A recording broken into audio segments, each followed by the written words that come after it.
Hello friends, स्वागत है आपका हमारी म्यूचुअल फंड सीरीज में। म्यूचुअल फंड क्या होते हैं, उसकी हिस्ट्री क्या है, ये पूरी जानकारी हमने हमारे पिछले वीडियो में शेयर की है। तो अगर आपने अभी तक वो वीडियो नहीं देखी है तो लिंक डिस्क्रिप्शन बॉक्स में है, आप वहां जाकर जरूर देखना। तो जैसा कि हमने पिछले वीडियो में बताया था कि म्यूचुअल फंड 12 टाइप्स के होते हैं, उसी में से आज हम बात करेंगे इक्विटी फंड के बारे में। इक्विटी फंड क्या होता है, फंड मैनेजर इसको कैसे फॉर्म करता है, कौन कौन से स्टॉक इसमें लिए जाते हैं, सभी जानकारी आज हम शेयर करेंगे। वीडियो लास्ट तक जरूर देखना। वीडियो थोड़ी लंबी हो सकती है, किंतु इसके बाद आपको इक्विटी फंड की संपूर्ण जानकारी हो जाएगी। अगर आप इस चैनल पर नए हैं तो लाइक एंड सब्सक्राइब जरूर कीजिएगा, जिससे हमारी आने वाली हर वीडियो आप तक जल्द पहुंचे। तो आइए शुरू करते हैं आज का वीडियो। सबसे पहले हम शुरू करेंगे इक्विटी फंड की डेफिनेशन के बारे में। An equity fund is a mutual fund that invests principally in stocks. It can be actively and passively managed. Equity funds are also known as stock funds. यह म्यूचुअल फंड की वो scheme है जो company के stock में निवेश करती है। इसी स्कीम को ग्रोथ फंड भी कहा जाता है। इनमें से अधिकांश का एक्सपोजर इक्विटी मार्केट के लिए होता है। इक्विटी फंड का मेन ऑब्जेक्टिव कैपिटल क्रिएशन पर होता है। इन फंड्स को बहुत ही अधिक संख्या में स्टॉक्स परचेज करके रिस्क को डाइवर्सिफाई किया जाता है। रिस्क डाइवर्सिफिकेशन के कारण इक्विटी फंड का रिटर्न हमेशा एफडी एवं डाकघर में इन्वेस्ट किए गए कैपिटल से ज्यादा ही आता है। अभी हम चलते हैं नेक्स्ट पॉइंट की तरफ, वो है types of equity fund. Equity fund 4 प्रकार के होते हैं। पहला, इन्वेस्टमेंट स्टाइल बेसिस। दूसरा, स्ट्रेटेजी बेस्ड इन्वेस्टमेंट। तीसरा, मार्केट कैपिटलाइजेशन बेस्ड। और चौथा, टैक्स एडजस्टमेंट बेस्ड। पहला, बेस्ड ऑन इन्वेस्टमेंट स्टाइल। इसके 2 प्रकार होते हैं।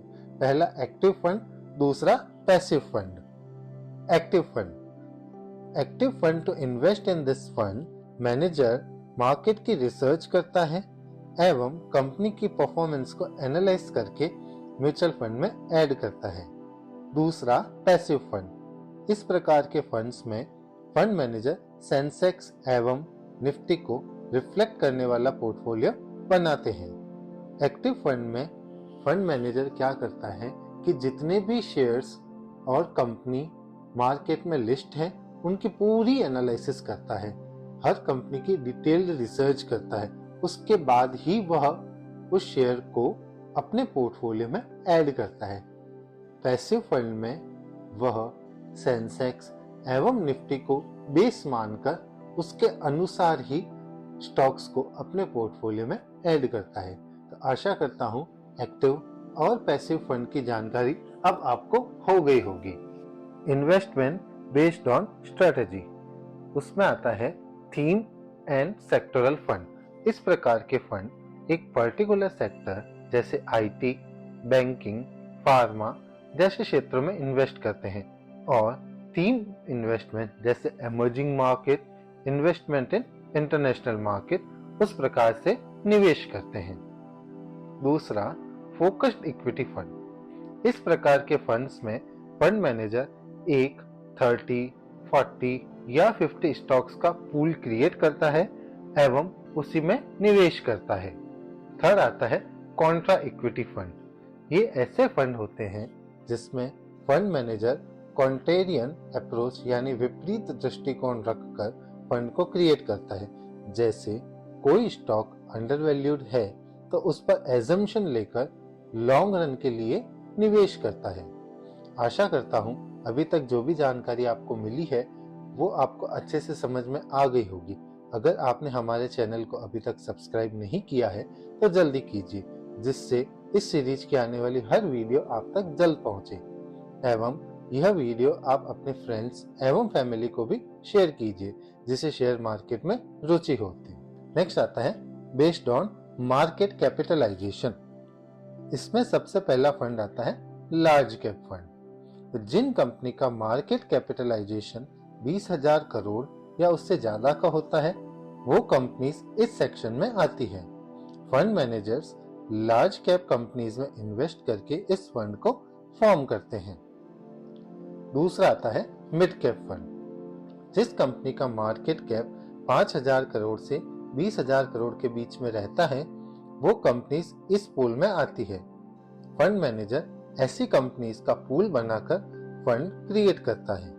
थर्ड आता है स्मॉल कैप फंड। ऐसे फंड जिन कंपनी का मार्केट कैप 5,000 करोड़ से कम का होता है, उसका पूल क्रिएट करके उसमें निवेश करते हैं। शेयर मार्केट पर लिस्टेड बहुत सी कंपनीज इस पूल में आती है।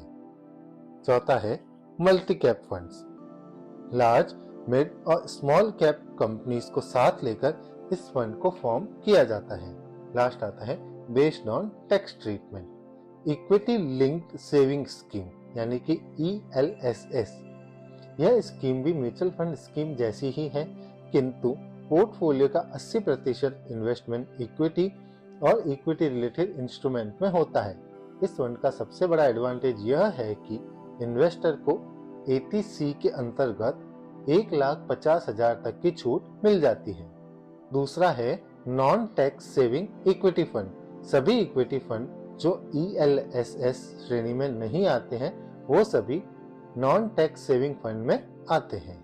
अब बात करते हैं इसकी विशेषताओं के बारे में। पहला है lower expense ratio. Mutual fund बहुत प्रकार की एनुअल फीस को चार्ज करते हैं। यह सभी फीस फंड की टोटल साइज पर डिपेंड करती है। सेबी ने 2.5% इसकी अपर लिमिट सेट करके रखी हुई है, जिससे इन्वेस्टर को बहुत फायदा होता है। दूसरा है tax exemption under section 80। ELSS tax saving का ऑप्शन देता है, जिससे इन्वेस्टर की सेविंग बहुत ज्यादा हो जाती है। थर्ड है flexible entry and exit. Investor कभी भी फंड में एंट्री ले सकता है एवं कभी भी एग्जिट ले सकता है, जिससे इन्वेस्टर को बहुत ही अच्छा लाभ होता है। आई होप आपको इक्विटी फंड के बारे में अच्छी जानकारी हो गई होगी और इक्विटी फंड के बारे में अच्छे से समझ में आ गया होगा। अगर आपने अभी तक हमारा चैनल सब्सक्राइब नहीं किया है तो जल्दी कीजिए, जिससे हमारी आने वाली हर वीडियो आप तक जल्द पहुंचे। तो मिलते हैं एक और नई वीडियो के साथ बहुत ही जल्द। तब तक स्वस्थ रहें, मस्त रहें।